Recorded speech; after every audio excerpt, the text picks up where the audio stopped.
স্নেহের শিক্ষার্থীবৃন্দ, খিলগাঁও মডেল বিশ্ববিদ্যালয় কলেজে এমএসসিতে যারা ফিশারিজ বিষয়টি নিয়ে অধ্যয়নরত আছো তাদেরকে আমি অনলাইন ক্লাসে স্বাগতম জানাচ্ছি। আশা করছি তোমরা সকলে সুস্থ আছো, ভালো আছো এবং স্বাস্থ্যবিধি মেনে বাসায় আছো। আমাদের পেছনে বেশ কিছু ক্লাস নেওয়া হয়েছে, সেগুলো আশা করছি তোমরা বাসায় ফলো করছো।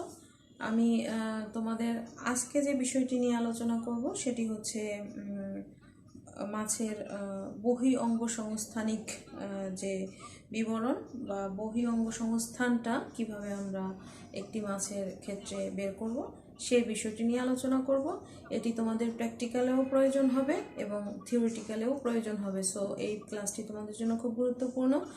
আর তোমাদের এই ক্লাসটি কিন্তু আমি ফোর্থ ইয়ারেও এটার উপরে একটি ক্লাস নিয়েছি, তোমরা চাইলে সেখান থেকে একটু দেখে নিলে সহজ হবে। আর আজকের ক্লাসটিও তোমরা ফলো করলে আরও বেশি ভালো করে বুঝতে পারবে। আমি এই ক্লাসটি নেওয়ার জন্য যে বইটি ফলো করছি সেই বইটি হচ্ছে শাহ আহমেদ নবিছারের মৎস্যবিদ্যা প্রথম খণ্ড যে বইটি রয়েছে, যে মৎস্যবিদ্যা প্রথম খণ্ড শাহ আহমেদ নবিছারের বই। এটি আমার বইয়ের সাথে তোমাদের বইয়ের পেজ নাও মিলতে পারে, তোমরা তোমাদের বই অনুসারে বের করে নেবে। আমার এখানে পেজ নাম্বার আছে 47, তোমাদেরটা এর আশেপাশে থাকতে পারে। আমরা মূল পড়ার দিকে যাব যে আসলে বহি অঙ্গ সংস্থানিক যে বর্ণনা, বহি অঙ্গ সংস্থান বলতেই কিন্তু আমরা বুঝি যে একটি প্রাণীর ক্ষেত্রে তার বাহ্যিক যে বৈশিষ্ট্যাবলী আছে সেই বৈশিষ্ট্যগুলো এবং ওই প্রাণীটির আভ্যন্তরীণ যে বৈশিষ্ট্যগুলো থাকবে, শারীরিক আভ্যন্তরীণ যে বৈশিষ্ট্যগুলো থাকে সেই বৈশিষ্ট্যগুলো, অর্থাৎ বহিঃঅঙ্গ সংস্থান মানে কিন্তু একটি প্রাণীর বাহ্যিক এবং আভ্যন্তরীণ যে বৈশিষ্ট্যবলী আছে সেই বৈশিষ্ট্যবলীকে সমন্বিত করে বহিঃঅঙ্গ সংস্থানটা বের করতে হয়। এখানে আমাদের প্রথম যে তোমাদের বিষয়টি নিয়ে আমরা আলোচনা করব সেটা হচ্ছে মরফোমেটিক্স ও মেরিস্টিক্স। এই দুটি পার্টে আমরা ভাগ করব, যে মরফোমেটিক্স এবং মেরিস্টিক্স, তারপরে আমরা সেটা ধারাবাহিকভাবে আলোচনার মাধ্যমে শেষ করব। আজকে আমি তোমাদের সাথে মরফোলজি যে বহিঃঅঙ্গ সংস্থানের যে মানে বাহ্যিক যে বিবরণগুলো আছে, আমি সেই বাহ্যিক বিবরণগুলো নিয়ে আজকে আলোচনা করব। তোমরা বইটি একটু ফলো করলে আমার ক্লাসটি বুঝতে আরও সুবিধা হবে। এখানে আমি শুরুতে বলি যে বহিঃঅঙ্গ সংস্থানের বাহিরের মানে মাছের দেহের বাহ্যিক, অর্থাৎ বাইরে থেকে দেখে যে বৈশিষ্ট্যগুলো আমরা বুঝতে পারবো সেই বৈশিষ্ট্যগুলো নিয়ে ফার্স্টে আমি আলোচনা করব। সেখানে দেখো আমরা পয়েন্ট করে এখানে দেয়া আছে বইয়ের মধ্যে যে দেহের বর্ণ ও পাখনার বর্ণ, অর্থাৎ দেহের বর্ণ, মাছের দেহের বর্ণ বা পাখনার বর্ণ সেটা কিন্তু আমরা বাহির থেকে দেখলেই বুঝতে পারি।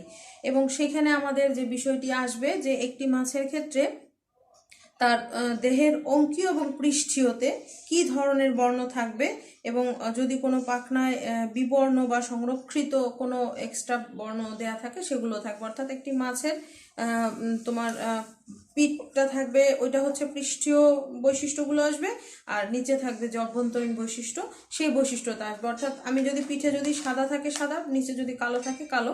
তবে মাছের ক্ষেত্রে সাধারণত যে বিষয়টি দেখা যায় যে আমরা সাধারণত সিলভারিশ, তারপরে ব্ল্যাকিশ, হোয়াইটিশ এই কালারগুলোই কিন্তু বেশি, ব্রাউনিশ এই কালারগুলোই বেশি থাকে। এছাড়া খুব একটি এর বাইরে খুব কোনো কালার আমরা পাই না। সো আমরা অর্থাৎ আমরা দেহের বর্ণ, পাখনার বর্ণের ক্ষেত্রে এই কথাগুলোই মানে আসবে যে একটি মাছের তার দেহের উপরের পৃষ্ঠের রংটা কি হবে এবং অঙ্ক অর্থাৎ অঙ্কীয় দিকের রংটা কি হবে। আর পাখনা কিন্তু ম্যাক্সিমাম সময় ব্ল্যাকিশ থাকে। তোমরা খেয়াল করলে দেখতে পাবে যে ব্ল্যাকিশ রঙের পাখনাই আমরা মাছের ক্ষেত্রে বেশি পাই। স্বাদু পানির ক্ষেত্রে তো অবশ্যই ব্ল্যাকিশ, আর যদি সমুদ্রের পানির ক্ষেত্রে আমরা যাই সেক্ষেত্রে কখনো কখনো অন্য কিছু কালার আসতে পারে, কিন্তু সেটাও খুবই কম। আচ্ছা, দ্বিতীয় যেটা আসছে, দ্বিতীয়টা হচ্ছে বর্ণচ্ছটা। বর্ণচ্ছটা মানে একটি মাছের দেহে বিন্দু, ডোরা, রেখা বা বিশেষ কোনো চিহ্ন থাকলে সেটাকে উল্লেখ করতে হবে। অর্থাৎ যেমন আমরা কিন্তু অনেক মানে বেশিরভাগ মাছে কিন্তু বিন্দু বা বর্ণ বা ছটা এগুলো খুব একটা দেখা যায় না, কিন্তু তারপরে তুমি খেয়াল করলে দেখতে পাবে যে যদি বাইম মাছ যেগুলো থাকে সেটার কিন্তু একেবারে লেজের সাইডে যে কিন্তু তোমার কিছু গোল গোল স্পটের মতো, মানে গোল গোল সুন্দর সুন্দর কিছু স্পটের মতো দেখা যায়।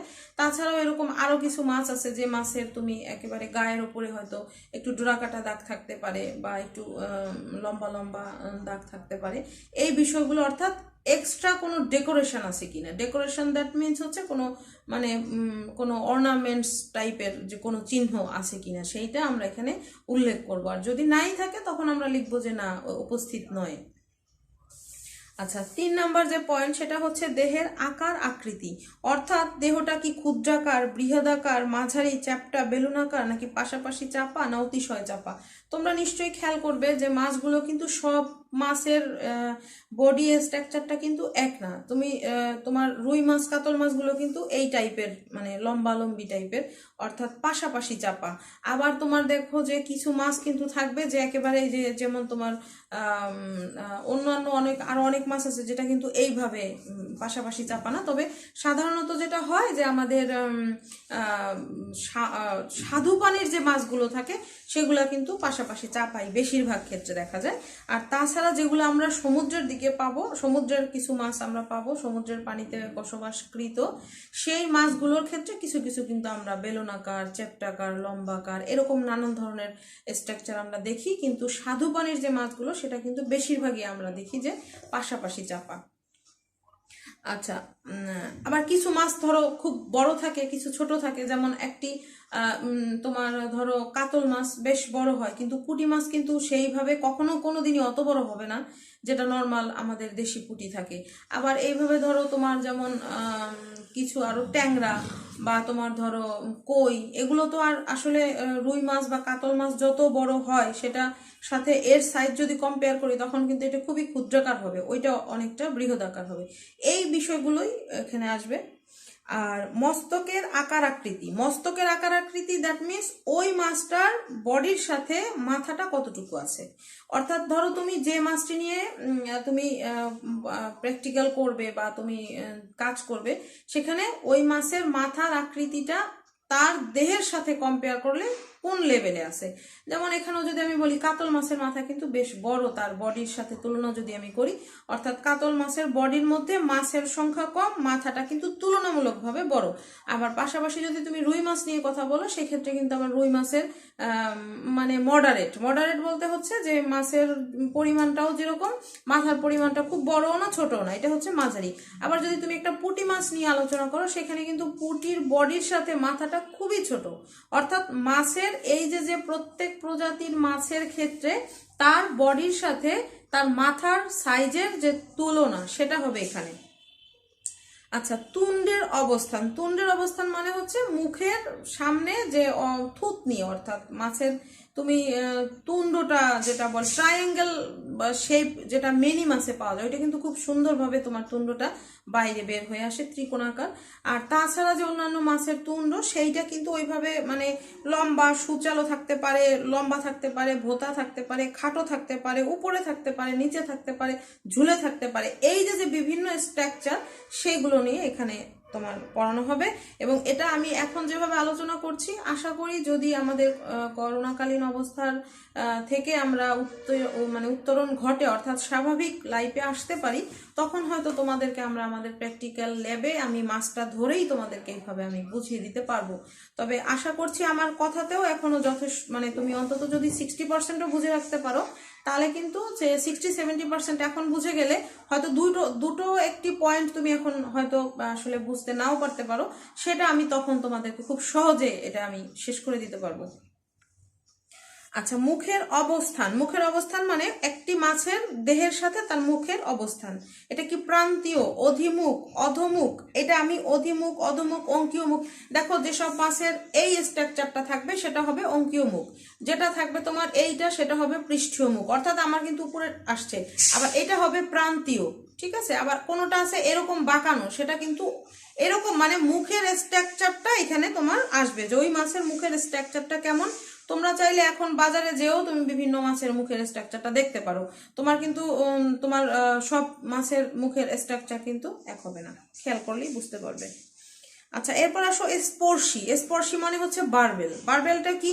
যেমন তোমার লম্বা লম্বা, যে আমি যদি নর্মাল মানে নর্মাল বোঝানোর চেষ্টা করি, যে দাড়ি মাছের, যেমন তোমার ট্যাংরা মাছে অনেক মুখের পাশ থেকে অনেক বড় বড় লম্বা লম্বা দাড়ি থাকে, শিং মাছে দাড়ি থাকে, তারপরে মাগুর মাছে দাড়ি থাকে, যেটা কিন্তু আবার অন্য মাছের ক্ষেত্রে নাই। যেমন রুই মাছে তুমি পাবা না, কাতল মাছে পাবা না। রুই মাছ কাতল মাছে থাকে কিন্তু খুবই ক্ষয়িষ্ণু, মানে এটা আসলে খুব ওইভাবে স্পর্শীটা দৃশ্যমান নয়। তো সেই দৃশ্যমান যেটা, যে সাধারণত আমরা সিলোরিফর্মিস গোত্রের যে ক্যাটফিশ গুলো থাকে তাদের ক্ষেত্রে কিন্তু আমরা স্পর্শীগুলি বেশি ভালো স্পষ্ট দেখতে পাই, সেটাই এখানে বলা আছে। তারপরে চোয়ালের অবস্থা। চোয়ালের অবস্থা যে কোনো মানে চোয়ালে দাঁত আছে কি নাই, বা চোয়ালটা শক্ত নাকি পুরু, এই বিষয়গুলো এখানে আসবে। চোয়ালের অবস্থাটা কি। আবার চোখের ব্যাপারটা হচ্ছে এরকম, যে চোখটা কি পার্শ্বীয়, পৃষ্ঠীয়, তুণ্ডের প্রান্তের দিকে, নাকি নাসা ছিদ্রের কাছাকাছি, বৃহদাকার, ক্ষুদ্রাকার, মাঝারি, এই মুক্ত, নাকি এই এই বিষয়গুলো আসবে। চোখের অবস্থান দেখো, তুমি প্রত্যেকটা মাছের চোখের অবস্থান কিন্তু এক না, এবার সাইজটাও এক না। কোনো কোনো মাছের ক্ষেত্রে কিন্তু তার বডির সাথে তার চোখের সাইজটা বেশ বড় থাকে, আবার কারো ক্ষেত্রে ছোট থাকে, কারোটা তোমার ধরো প্রান্তীয় ভাবে থাকে, কারোটা পাশাপাশি থাকে। তবে আমি যেটা বারবারই বলছি, যে স্বাদু পানির মাছের ক্ষেত্রে কিন্তু বেশিরভাগ ক্ষেত্রেই পাশাপাশি থাকে। আর তুমি যদি সমুদ্রের মাছের ক্ষেত্রে যাও, তখন কিন্তু তুমি দেখবা যে একদম মানে ও পিঠের উপরেই পাশাপাশি দুইটা চোখ, নাকের কাছে দুইটা চোখ। তোমার হাঙর মাছের ক্ষেত্রেও তুমি এই বিষয়টা দেখতে পারো। তারপরে তোমার মানে স্বাদু পানির এবং সমুদ্রের পানির ক্ষেত্রে একটু আলাদা তো হবেই।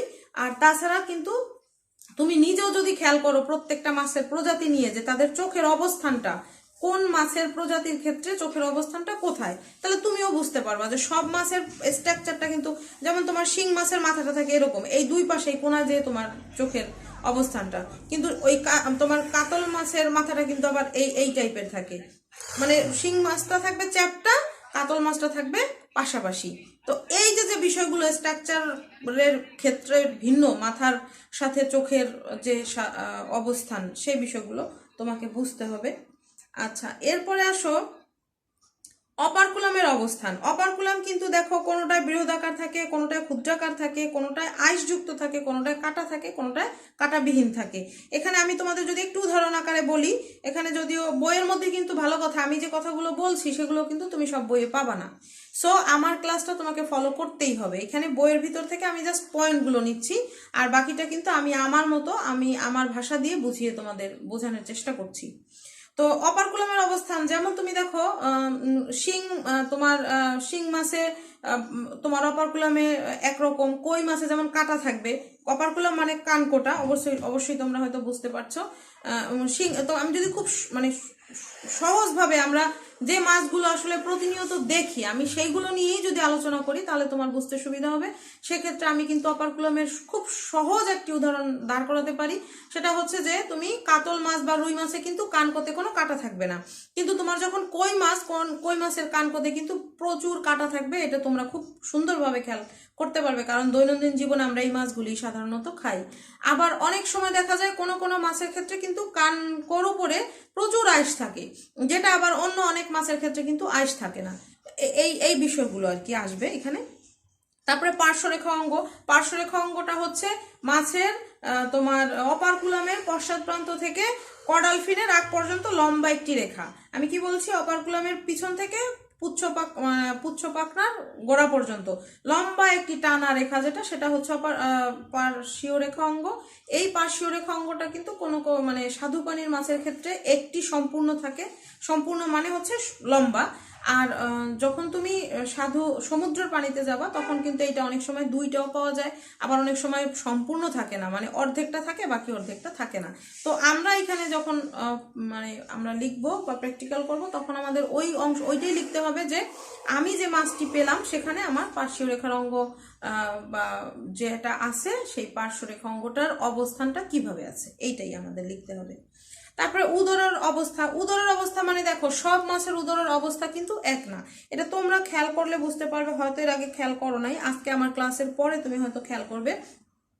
এখানে কোনো মাছ কিন্তু এরকম বাঁকানো থাকে উদরের সাইডটা, অর্থাৎ আমি কি বলছি, মাছের এরকম বাঁকানো থাকে, আবার কোনোটা দেখা যাইতেছে স্ট্রেট থাকে। যেমন তুমি যদি ইলিশ মাছ দেখো, ইলিশ মাছটা কিন্তু স্ট্রেট। আবার যখন তুমি রুই মাছ বা তোমার ধরো কাতল মাছ, সেটা কিন্তু আবার এরকম একটুখানি বাঁকানো আছে। আবার তোমার ইলিশ মাছে কিন্তু দেখবা মানে নিচের অঙ্কীয় সাইডে ছোট ছোট ছোট ছোট কাটা থাকে। খবরদার কখনো হাত দিয়ে দেখতে যাবা না, কারণ হাত দিয়ে দেখতে গেলে কিন্তু হাতটা কেটে যাবে। তোমাদের এখানে দেখার নিয়ম হচ্ছে একটা নিডিল নেবা, সেই নিডিলটা হাতে নিয়ে নিডিলটা দিয়ে আস্তে আস্তে এইভাবে যদি তুমি একটু টান মারো, তুমি দেখবা যে তোমার নিডিলের মাথায় ওই কাটাগুলোর তুমি খুব ভালোভাবে ফিল করতে পারবা যে এখানে কাটা আছে আর কোন মাছে কাটা নাই। তো এই যে যে উদরের যে মানে প্রজাতি ভেদে, মাছের প্রজাতি ভেদে যে স্ট্রাকচারের যে ভিন্নতা, সেটাই এখানে আলোচনা করা হয়েছে। আচ্ছা, এরপরে আসো আইসের ধরন। আইসের ধরন মানে কোন মাছে, এইটা আইসের ধরনটা কিন্তু আমার মনে হয় মানে এই জায়গাটা মুখস্থ করা ভালো, কারণ অন্যান্য বিষয়গুলো আমি যেগুলো বুঝিয়েছি সেগুলো কিন্তু তোমার ওইভাবে আসলে মুখস্থর কিছু না, এটা তোমাকে বুঝে বুঝে শিখতে হবে। আইসের ধরনটা একটুখানি মুখস্থ রাখলেই ভালো হয়, কারণ সমুদ্রের মাছে আমরা সাধারণত প্লাকয়েড আইস পাই, আর সাইক্লয়েড গুলো থাকে সাধারণত, সাইক্লয়েড টিনয়েড এগুলো থাকে সাধারণত তোমার স্বাদু পানির মাছের ক্ষেত্রে, যে ক্ষেত্রে আমরা রুই মাছ, কাতল মাছ এদের ক্ষেত্রে সাইক্লয়েড, আবার টিনয়েডটা থাকবে কই মাছে। তো এরকম ভাবে আমার মনে হয় আমরা যদি একটু মানে এই কোন প্রজাতির মাছের ক্ষেত্রে মানে কোন মাছের গায়ে কোন আইসটা আছে একটুখানি মুখস্থ রাখাটাই ভালো, মনে রাখার জন্য সুবিধা হয়। আচ্ছা, এরপর আসো পৃষ্ঠ পাখনার সংখ্যা। পৃষ্ঠ পাখনার সংখ্যা মানে অর্থাৎ পৃষ্ঠ পাখনা কি একটি নাকি দুটি না তিনটি, এইটি মানে স্বাদু পানিতে কিন্তু আমরা অলওয়েজ একটি পৃষ্ঠ পাখনা পাবো, কিন্তু যদি সমুদ্রের পানিতে যাই তখন কিন্তু আমরা কখনো কখনো দুইটা পৃষ্ঠ পাখনা পাবো। যেমন তুমি হাঙরে কিন্তু দুইটা পৃষ্ঠ পাখনা থাকে একটু দূরত্ব গ্যাপে, আর সমুদ্রে স্বাদু পানিতে কিন্তু কখনোই তুমি দুটি পৃষ্ঠ পাখনা মানে পাবা না, খুবই মানে পাওয়ার কথাই না। যদিও সমুদ্রের পানিতেও অ্যাভেলেবেল না, তবে তারপরেও মাঝে মধ্যে দুই একটা পাবা। হাঙরে আসলে ওইভাবে পৃষ্ঠ পাখনা নাই, একটাই আছে নিচের দিকে যে আবার মিলানো আর একটা আছে, তো ওইটা আমরা ওইভাবে মানে পরবর্তীতে তোমাদের ক্লাসে দেখাবো। আচ্ছা, এরপর আসো পায়ু পাখনার অবস্থান। পায়ু পাখনার অবস্থানটা কিরকম, উঁচু নিচু দীর্ঘাকার কাঁটাযুক্ত কাঁটাবিহীন। এইখানে কিন্তু পায়ু পাখনাতেও কিন্তু কোনো কোনো প্রজাতির ক্ষেত্রে কাঁটা থাকে, কোনো কোনো প্রজাতির ক্ষেত্রে কাঁটা থাকে না। আমরা ওইটাই যে নিডেল দিয়ে দেখে বলে দেবো যে এখানে কাঁটাযুক্ত নাকি কাঁটাবিহীন। তারপরে পুচ্ছ পাখনার ধরন। পুচ্ছ পাখনার ধরন দেখো, হোমো সার্কেল, হেটেরো সার্কেল, এইটা তোমরা আমার মনে হয় আমি তোমরা ক্লাসে পড়েছো, তাছাড়াও তোমরা 4th ইয়ারের ক্লাস আমি যেটা নিয়েছি সেটাও একটু দেখবে, আমার মনে হয় তোমরা জানো। হোমো সার্কেল হচ্ছে যখন কোনো একটি পাখনা সমান দুটি ভাগে বিভক্ত থাকে। কি বললাম, একটি পাখনা যখন সমান দুটি ভাগে বিভক্ত থাকবে এইভাবে, সেটা হবে হোমো সার্কেল। আর হেটারো সার্কেল হচ্ছে একটা যখন এই টাইপের হবে, একটা বড় একটা ছোট, যদি একটা বড় একটা ছোট হয় সেটা হবে হেটেরো সার্কেল, আর যদি সমান দুটি খণ্ডে বিভক্ত থাকে সেটা হবে হোমো সার্কেল। তাছাড়াও আরো কিছু ভাগ আছে, তোমরা আমি তোমাদের পুচ্ছ পাখনার উপরেই কিন্তু একটি ক্লাস নিয়েছি 4th ইয়ারে, আমি তো আশা করি তোমরা ওটি ফলো করলেও পারো, অথবা আমি তোমাদের ওইটার উপর আর একটি ক্লাস নিয়ে দেব। তো ওই পুচ্ছ পাখনার যে ভাগগুলো সেটা তো সেখানেও কিন্তু তোমার মানে পুচ্ছ পাখনাটা চিনতে হবে দেখে। আর পেক্টোরাল ফিন, পেক্টোরাল হচ্ছে বক্ষ পাখনার অবস্থান। বক্ষ পাখনাটা কিরকম, ওইটা ওই যে একই জিনিস, বক্ষ পাখনাটা কি বেশি বড় কিনা, কাটা আছে কিনা। যেমন কই মাছে কিন্তু বক্ষ পাখনার মধ্যে কাটা থাকে, তোমরা তো খুব ভালোভাবেই জানো কই মাছের মধ্যে কাটা থাকে, কিন্তু তোমার দেখো রুই মাছ কাতল মাছে কিন্তু কাটা থাকে না। তো আমাদের কাজটা হচ্ছে যখন আমাদেরকে প্র্যাকটিক্যালি মাছটা দেয়া হবে, সেই মাছটায় আমরা কাটা পাচ্ছি কি পাচ্ছি না সেই জিনিসটা আমাদেরকে ওখানে উল্লেখ করতে হবে। আচ্ছা, শ্রোণী পাখনার অবস্থা। শ্রোণী পাখনার অবস্থাও সেম, যে আদৌ আছে কিনা, নাই, বিলুপ্ত কিনা, বা যদি থাকে কাটা আছে কিনা, এই বিষয়গুলো। আচ্ছা, তোমাদের সাথে আমি আজকে যে বিষয়টি আলোচনা করলাম যে বহিঃঅঙ্গ সংস্থানের মধ্যে তোমার যে বৈশিষ্ট্যগুলো আসে সেগুলো নিয়ে আমি আলোচনা করেছি। এখানে আমি বহিঃঅঙ্গ সংস্থান কিন্তু দুটো ভাগে ভাগ করা, একটা হচ্ছে মরফোমেটিক্স আর একটা হচ্ছে মেরিস্টিক্স। তো আমি তোমাদের সাথে এখন আলোচনা করলাম মেরিস্টিক্সটা নিয়ে, আর এরপরে আমি আবার আরেকটি ক্লাস নিয়ে দেব, সেটি হচ্ছে মরফোমেটিক্স। তো এটা তোমাদের যে মেরিস্টিক্স এবং মরফোমেটিক্স, সরি একটুখানি ভুল বললাম, মানে আমি এখন আলোচনা করলাম বহিঃঅঙ্গ সংস্থানের যে বৈশিষ্ট্যগুলো সেগুলো নিয়ে, আর এরপরে তোমাদের এইটার একটা মরফোমেটিক্স আর একটা মেরিস্টিক্স দুইটা নিয়ে আলোচনা করে দেবো একটি ক্লাসে। আমি আশা করছি যে তোমরা আজকের ক্লাসটি বুঝতে পেরেছো এবং এটি কিন্তু তোমার ধরো একটি মাছের বহিঃঅঙ্গ সংস্থানিক বৈশিষ্ট্যগুলো আলোচনা করো, এভাবে কিন্তু একটি বড় প্রশ্ন থাকতে পারে যে বহিঃঅঙ্গ সংস্থানিক যে বৈশিষ্ট্যগুলো আছে সেই বৈশিষ্ট্যগুলো নিয়ে আলোচনা করো। এটা প্র্যাকটিক্যালেও বেশি ইম্পর্টেন্ট, আর থিওরিতেও আসে কিন্তু একটু কম, প্র্যাকটিক্যালের জন্য বেশি ইম্পর্টেন্ট। তো এই আমি যখন মরফোমেটিক্স এবং মেরিস্টিক্স তোমাদের পড়াবো, তখন যদি তুমি এখনকার এই ক্লাসটি না দেখো বা না বোঝো, তাহলে কিন্তু তুমি আমার পরবর্তী যে ক্লাসটি আমি দেবো মরফোমেটিক্স বা মেরিস্টিক্স এর উপরে, সেই ক্লাসটা কিন্তু তুমি বুঝতে পারবে না। এই জন্য এই ক্লাসটিও কিন্তু অনেক বেশি ইম্পর্টেন্ট। আশা করছি তোমরা সকলে বুঝতে পেরেছো আমার ক্লাসটি। যদি তারপরেও কারো কোনো ধরনের কোনো প্রবলেম থাকে আমাকে বলবে, আমি চেষ্টা করব সেইখানে সমাধান করে দেওয়ার জন্য। আর সকলের সুস্থতা কামনা করছি। আমার জন্য সকলে দোয়া রাখো যেন আমি তোমাদের সাথে আবার পরবর্তী কোনো ক্লাসে আসতে পারি।